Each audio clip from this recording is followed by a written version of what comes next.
දුරදක්නා නුවණක් නැති එදා වේල ටුවර්ස් කරන අර පාරවල හන්දි ගන්න උද්ඝෝෂණ කරපු මේ ලපටි කිරිසප්පයන්ට ආණ්ඩු බලය හම්බුණාට පස්සේ කවදාවත් රටකට සුගතියක් වෙන්නේ නැහැ.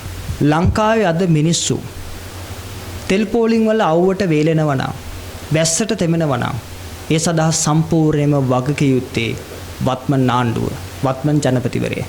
මේ ඉරාන ඊශ්‍රායල යුද්ධයේ උත්කර්ෂයට පැමිණියොත් එහෙම ලෝකේ පුරාවට ඉන්ධන අර්බුදයක් පවතින්න පුළුවන්. එහෙනම් අපි ඉන්ධන සංචිත රැස් කරගන්න ඕන කියලා බුද්ධිමය අවකාශයක් තුල සංකල්පනාවන් ගොඩනගන්නට තිබුණා.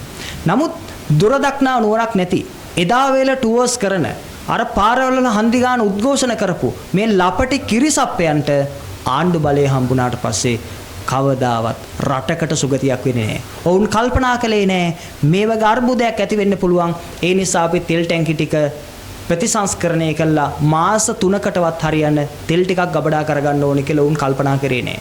භාණ්ඩාගාරයේ ඩොලර්ස් තිබුණා නම් ඒ වෙලාවෙදි තිබුණා දුරදක්නා නුවණක් සහිතව ත්‍රිකුණාමලේ තෙල් ටැංකි ටික ප්‍රතිසංස්කරණය කළා ගබඩා කරගන්න.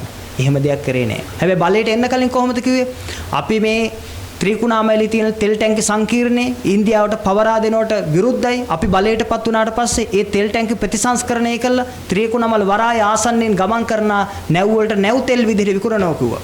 ලංකාව පුරාවටම අපි CPC එකට අවශ්‍ය තෙල් ටික සපයනවා කිව්වා එතනින්.